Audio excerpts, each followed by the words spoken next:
Anak, nakita mo ba yung cellphone ng tatay mo? Nilagay ko dun sa loob ng kabaong niya bago siya ilibing. Ba't mo naman ginawa yun, anak? May mga importante laman dun. Baka sakaling buhay pa siya para matawagan niya ako. Ay, Diyos ko talaga tong batang to.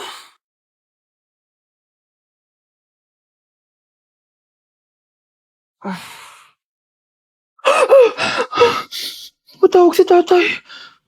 Nay, kailangan natin pumunta sa sementeryo. Tumawag sa akin si tatay. Anak, pwede ba? Wala akong oras makipagbiruan sa'yo. Marami pa ako tatapusin trabaho. Pero nay, pag di ka pa tumigil, kukunin ko yung cellphone mo. Tay, sumagot ka. Alam kong buhay ka. Sa lahat ng pwede kong makita, ikaw pa talaga. Jessica, tinatawagan ko lang tatay ko. Nababaliw ko na talaga, no? Patay na tatay mo, di ba? Baliw. Hindi, buhay siya. Ito tandaan mo, kapag hindi ka pa tumigil sa kabaliwan mo, susunod ka na sa tatay mo. Sinabihan akong baliw ni Jessica tapos sinaktan niya ako. Totoo naman, di ba? Nabuhay ka. Anak, nabalitaan mo na ba? Ha? Ang alin, Nay? Patay na si Jessica. Natagpuan siyang walang buhay dyan sa may ilog. Ano? Ay, Diyos ko, kawawang bata.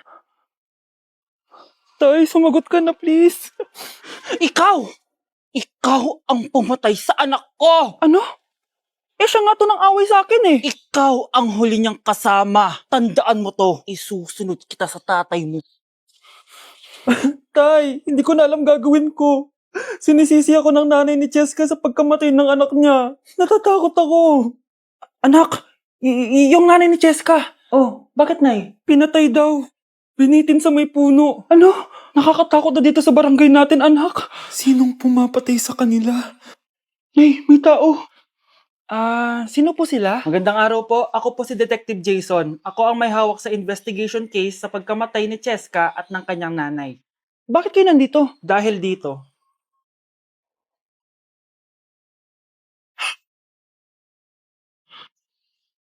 Nay, ikaw pumatay sa kanila? Oo, anak. Narinig ko lahat ng mga sumbong mo sa tatay mo. Cellphone ni tatay. Pinangako ko sa tatay mo bago siya mamatay na poprotektahan kita kahit makapatay man ako ng tao. Sumama ka sa akin, ma'am, para ma-interview ka namin. Tandaan mo to, anak.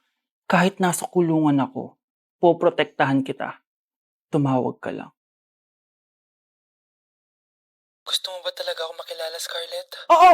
Dahil hindi ako matatahimik! Magkita tayo malapit sa puno ng mangga. Ako ikaw, Scarlett. Galing ako sa future. Paano? Paano nangyari yun? Basta, Scarlett, ayusin mo yung mga desisyon mo sa buhay, ha? Sige na, baka mahuli pa ako ng mga humahabol sa akin. Sandali! Sino humahabol sa'yo? Sino ba yung humahabol sa kanya? May mangyayari ba masama bukas? Bakit di pa siya tumatawag sa akin? Nay, si Biana po, pumasok sa school? Gumala daw kasama yung mga kaibigan niya. Tumatawag? Hello? Si Scarlett po ba to? Kaibigan po to ni Brianna. Nakidnap po siya kanina. Hindi ko po alam anong gagawin. Tulungan niyo po kami. Sinakay po siya sa van. Nay! Si Brianna! Nakidnap! Diyos ko! Anong gagawin natin, anak? Bakit tayo mo sumagot? Sabihin mo sa akin anong gagawin ko. Nay! Nay! Saan pumunta si nanay? Scarlett, dyan ka lang ha. Pupuntahan ko yung mga kidnapper. Napakadelikado naman ang ginagawa mo, Nay! Diyos ko, anong gagawin ko? Hello? Buti naman tumawag ka na. Alam mo, kasalanan mo lahat to eh. Kung pinaalam mo sana na makikidnap si Brianna, hindi sana pinigilan ko siya. Scarlett, may malaki tayong problema. Nasa bahay niyo yung humahabol sa akin. Magtago ka na. Scarlett! Nay, Oo, Scarlett. Galing ako sa future. ikaw ba yung humahabol sa isang Scarlett? Hindi ko na siya kailangan. Ikaw ang solusyon. Solusyon saan? Dahil sa paulit-ulit na pagbabalik niyo sa nakaraan, lalong lumalala ang sitwasyon namin. Hindi ko maintindihan. Kailangan mo na mamatay! Matagal na dapat kaming patay ni Brianna. Pilit mong binabalikan na nakaraan. Kaya ikaw ang papatayin ko. Nay! Panaginip ng pala lahat yun. Oo anak, okay ka lang? Si ate kasi panay puyat kaya ganyan siya eh. Nay, Brianna, buhay kayo? Oo ate, Buhay kami! Okay. Anak, sumama ka na sa amin! Lumaki sa akin! Mga anak ko, I got a new bag! Nay, bumili ka na naman? Ilang araw na tayong walang makain. Tapos inunan mo pa yan? Nay, nagugutom na ako. Kayong dalawa, wala kayong karapatang magreklamo ha? Alak lang naman kayo ng tatay niyo sa una niyang asawa. Tatawag ko kay tatay. Akin na yung cellphone mo. Hindi mo na ito makukuha sa akin. Ate, natatakot na ako sa kanya. Oh, eto, kumain ka na. Ate, ganito na lang ba talaga buhay natin? Hindi. Hahanap ako ng paraan para makausap si tatay. Love, padala ka naman ng 50,000, oh. Magbabayad kasi ako ng tuition ng mga anak mo. Tapos, ang dami pa nilang pinapabili. Tay, hindi totoo yan! Sinungaling siya! Wala na siya. Akala mo talaga makakasumbong ka? Talagang sinusubukan mo ko, ha? Walang iya ka talaga, tita! Ayan, diyan kayo nababagay. Ikukulong ko kayo dito. Wala akong pake kung anong mangyari sa inyo! Tay, tulungan mo kami. Ate, mamamatay na ba tayo dito? Tiwala lang, Kyle. Kakayanin natin to. Kyle? Ang taas ng lagnat mo. Tita, tulong! Dali natin sa hospital si Kyle! Ang ingay naman ng mga yun. May bago na naman akong bag. Kyle! Delivery po. Salamat naman dumating na yung bago ko cellphone. Oh, ano pa ginagawa mo dyan? Binayaran ko na to sa online. Tama nga sila. Inuubos mo lahat ng pera ko sa mga luho mo. Ha? Ramon? Umuwi ka? Kukulong ko kayo dito. Wala akong pake kung anong mangyari sa inyo! Grabe ng pinagagawa ng babaeng to. Ginagawang hayop ang mga bata. Ramon, kailangan mo nang umuwi dito. Walang iya talaga yung si Rosa! Lumayas ka na dito, ah. Ayaw ko makita yung pagmumukha mo. Tsaka lahat ng mga pinambibili mo, bayaran mo to sa akin. Tapos na ang maliligayang araw mo. Scarlett! Scarlett! Tay!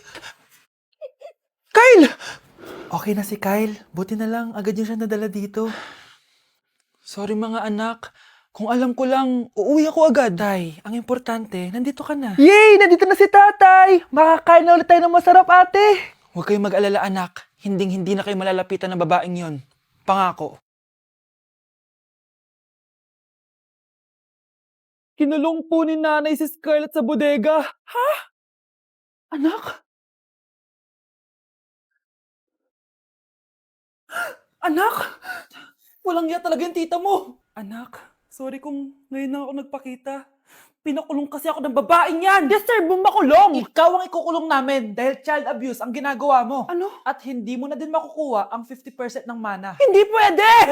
Nay, masaya ako na nandito ka na. At hindi na din tayo maghihirap dahil sa pamana ni tatay. Masaya din ako, anak.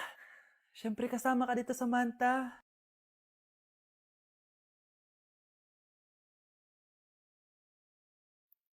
Ano ba? Bakit tawag ka ng tawag, ha? Oo, wala silang kaalam-alam. Sige na, baka mahuli pa tayo. Sa wakas, sa atin na ang mana. Maghahati tayo dito.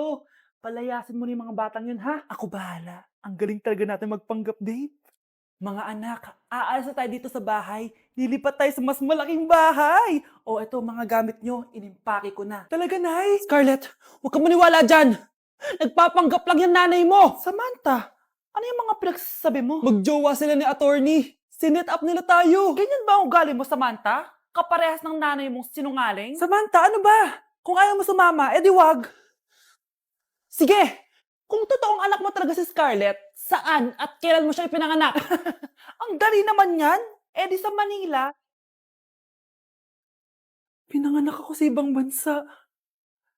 Hindi ikaw ang nanay ko. Ay, oo nga pala, sa ibang bansa pala. Sorry, nakalimutan ko. Ang dami namang drama. Total, nasa amin na ang mana. Umalis na kayong dalawa. Kung ayaw niyong pati kayo, ipakulong ko.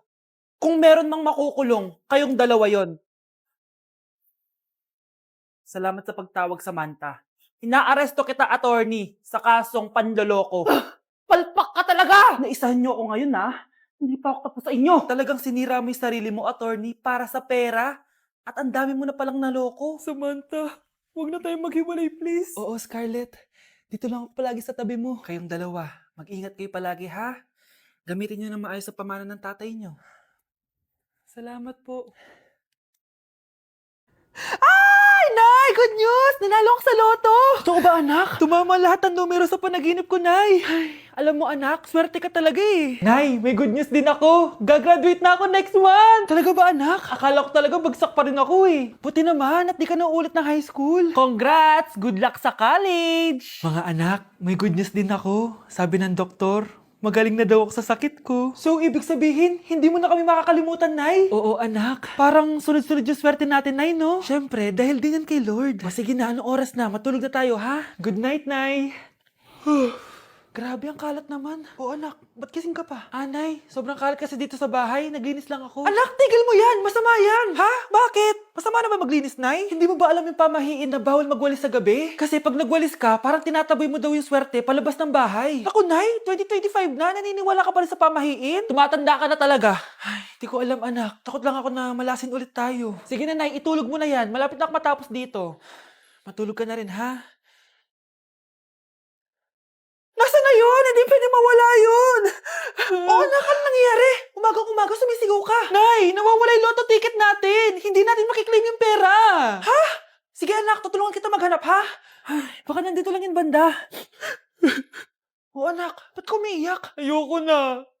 Ginawa ko naman lahat eh, pero binagsak pa rin ako ng teacher ko. Ano? Hindi na daw ako kasama sa mga gagraduate, Nay. Lahat ng effort ko nasayang. Anak! Nay, magpahinga ka muna. Ako na muna bahala dito. Ano na namang nangyayari sa pamilya natin? Anak? Scarlett? Kyle? Susan? Kamusta ka na? Dok? Ba't nandito ka? Dinalaw kita para kamustahin ka. Mga musta? Eh di ba sabi niyo magaling na ako, Dok? Yun din nakakala ko. Ha? Teka lang, nakita mo ba yung mga anak ko? Susan, matagal nang patay ang mga anak mo. Ha? Hindi mo ba naaalala? Pareho silang na-depress. Si Scarlett dahil sa nawala niyang lotto ticket. Si Kyle naman dahil hindi nakagraduate. Kaya, ayun. Kailangan mo ulit maggamot, Susan. Dahil lumalala na naman ang demensya mo.